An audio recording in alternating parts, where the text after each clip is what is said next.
Bloomberg Business Week de esta semana presentamos un reportaje sobre los huicholes, habitantes de una comunidad indígena en Nayarit que abrieron una estación de Pemex para impulsar su economía. Continuamos con el análisis de Mesa Central.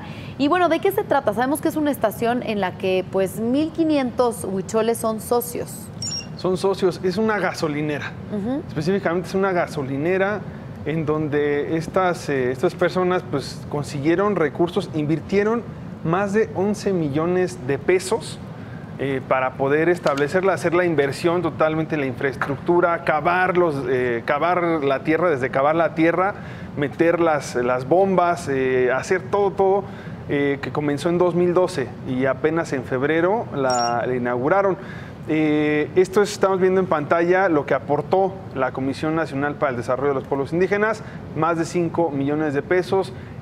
Otra parte, también la delegación de esta dependencia, también 650,000, también ellos consiguieron una parte con ahorros que habían tenido, la población consiguió 300,000 pesos más. Es decir, la verdad es que es un proyecto, un ejemplo de desarrollo comunitario y cómo hay muchísima necesidad por este tipo de servicio. Nosotros estamos acostumbrados, los que vivimos en ciudad, pues, a tener casi a la mano todos estos servicios. Claro. La realidad es que no, y la realidad, por ejemplo, en sector eléctrico, 3% de la población en el país no tiene acceso a servicios de electricidad, y no porque no se pueda, sino porque tecnológicamente es complicadísimo llevarles los postes para hacerles la distribución, ¿no? El mismo caso aplica para las gasolinas, y la verdad es que creo que por ahí debiera ser las estrategias o las políticas de desarrollo en este sentido. Se ve ahí una clara intención de la comunidad de poder aprovechar, la oportunidad de este negocio, porque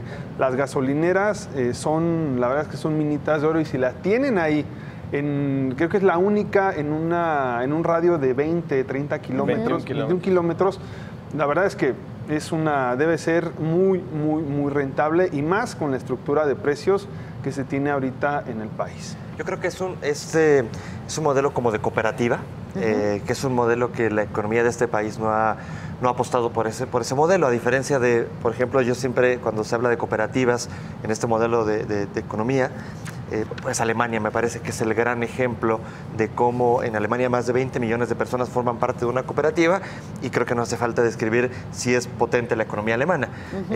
Y es un modelo que en México pues se ha abandonado porque no se ha creído en él. Me parece que es un modelo que funcionaría muy bien en distintas zonas que en este momento se encuentran marginadas, como es este caso de la gasolinera. Entonces me parece que es un gran ejemplo, y que ojalá se replicara no solamente en el sector energético, me parece que puede replicarse en un montón de sectores y hacer que la economía, o involucrar más a poblaciones, a comunidades que están apartadas en el sentido económico, pues acercarlas a la economía, y esto seguramente terminaría siendo positivo para el país.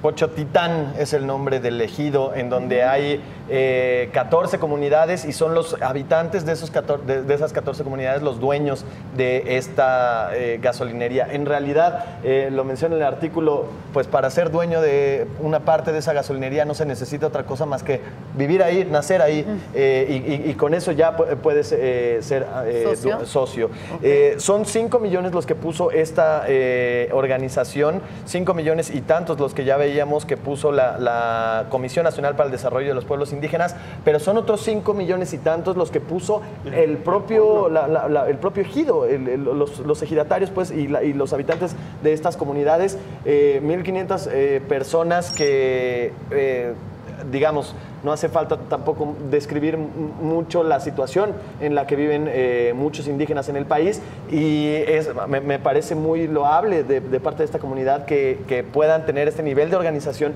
y esta capacidad de ahorro para poder invertir 5 millones en uno de estos negocios. Por supuesto, como lo decía Atza, pues no hay mucha duda de que una gasolinería es un negocio rentable, y bueno, pues lo que tienen ellos como objetivo es utilizar esta gasolinería como palanca de crecimiento de su propia economía. ¿Qué es lo que quieren hacer? Bueno, quieren poner panaderías, aumentar... papelerías. Papelerías, esa parte panaderías. del texto me parece enternecedor. Es decir, ¿y qué van a hacer con las ganancias? Pues quisiéramos hacer una papelería más grande de la que tenemos en el pueblo. Eso es como forma de detonar la propia economía de la comunidad, pero también pues cubrir carencias que tienen, como una clínica.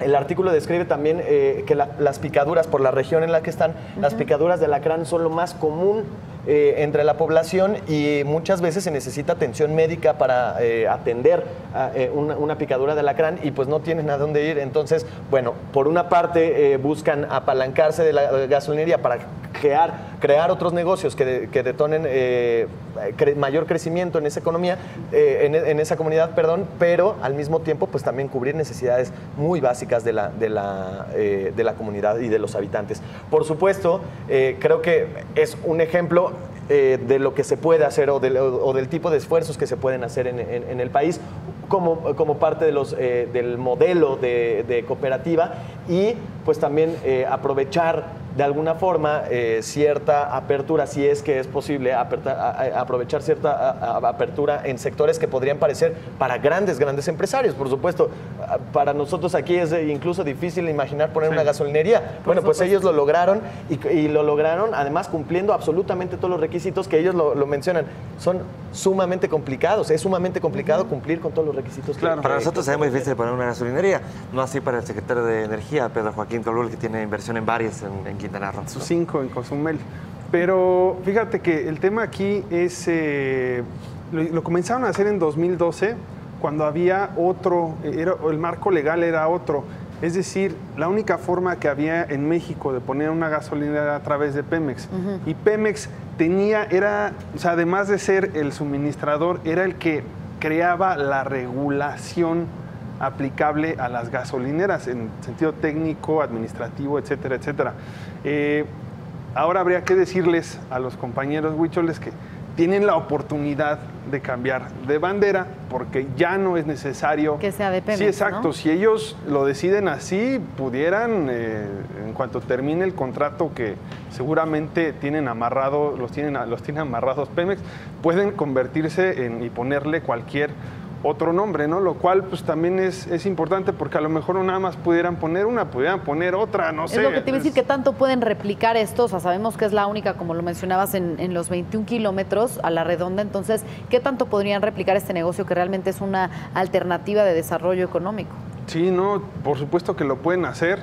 Además, aquí el tema va a ser el suministro. Lo pueden hacer ¿Conoces? en el sentido de utópico, lo pueden hacer porque se le pueden dar las facilidades, pero en la realidad, en un negocio que cada vez es más competido por la apertura a empresas privadas, en realidad pueden competir para abrir una gasolinera cuando vienen gigantes como Repsol. Pero es que en esas zonas que tanto han llegado. Mira, Repsol, si yo soy Shell, Total. si yo soy Repsol y estoy viendo aquí, pues yo ya estaría pensando en ir a explorar el negocio de aquel lado. Pero además tú tienes las cifras. O sea, todo. vaya, en realidad las gasolinerías, o sea, se necesitan más gasolinerías en el país. Hay una cifra de la OCDE, un recomendado, digamos, un número recomendado de gasolinerías por número de habitantes en México, y resulta que nosotros estamos muy por debajo de lo que requiere, ¿no? De la recomendación de la OCDE. Una gasolinera por cada 10,000 habitantes, y en Estados Unidos, por ejemplo, hay una por cada 2,000. ¿No? Entonces tenemos una oportunidad más o menos como de crecer 5 veces.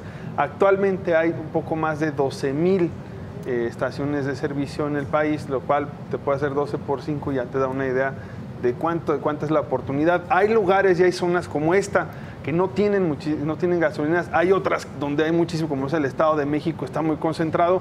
Y hay otras, por ejemplo, aquí en la Ciudad de México, donde es inimaginable que tú puedas abrir una nueva estación de servicio. Es un problema que, digo, es así que es harina de otro costal, pero sí es importante ver este asunto, porque te crea una condición que no es sana para la competencia entre las marcas, ¿no? Sí, claro, y además también pensando en que hay organizaciones gasolineras grandes y poderosas y que por supuesto están velando por el negocio y por el potencial que existe en cuanto a las gasolinerías. O sea, creo que también ahí el llamado es al propio gobierno para poder establecer este tipo de programas o establecer, fomentar, digamos, este tipo de negocios para comunidades en las que francamente no ha podido el propio gobierno atender. Si el propio gobierno, si las comunidades, oye, necesito que tú pongas 5 millones, tú como comunidad pongas 5 millones, yo te voy a poner otros 5 millones, ok, bueno, entonces vemos, o sea,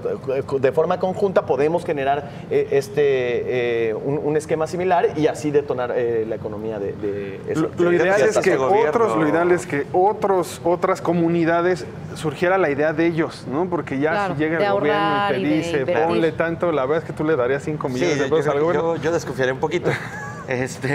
Pero el tema es, este gobierno, pues yo creo que ya queda muy poco tiempo. Creo que un programa así será complicado que en poco tiempo se haga. Pero bueno, el siguiente gobierno sí, sería bueno que instaurara este tipo de medidas. En este caso, yo al único que le he escuchado un tipo de propuestas de economía, en ese sentido de las cooperativas, es a López Obrador. Desarrollo comunitario le llama, ¿sí? Que es el único que ha tenido este tipo de propuestas que me parece, insisto, que no se han explotado lo suficiente y que podrían generar un gran beneficio a muchas comunidades. Conclusiones. Bueno, como conclusión creo que es una buena historia, vale mucho la pena leerlo. El día de hoy pueden en la compra del Financiero tener su revista Business Week y ahí pueden leer esta historia. En representación de Gonzalo Soto, Abraham González. En representación. Bueno, es una muy buena historia que viene en la revista, vale mucho la pena, además está muy bien contada y creo que pues es una de esas historias bonitas, una buena de esas historias inspiradoras y que al final pues inciden en la economía y que pueden ser escalables en todo el país. Creo que eso es fundamental, que este tipo de historias exitosas se repliquen en diferentes partes del país para poder eventualmente cubrir necesidades de poblaciones muy marginadas. Debe tomarse como un ejemplo de que el desarrollo comunitario es de verdad, tiene un grandísimo potencial. El gobierno aquí debe fungir como coordinador simplemente y observador y facilitador. Mi conclusión es que bueno que esta comunidad tenga una gasolinera. Me parece que, insisto, mientras el secretario de Energía tiene inversiones en 4 o 5, pues que surjan este tipo de proyectos. Bien, pues un reportaje que no se puede perder de la revista Bloomberg Business Week. Gracias a Abraham González, a Tsayael Torres y Said Mera. Y gracias a usted por acompañarnos. Quédese en el Financiero Bloomberg con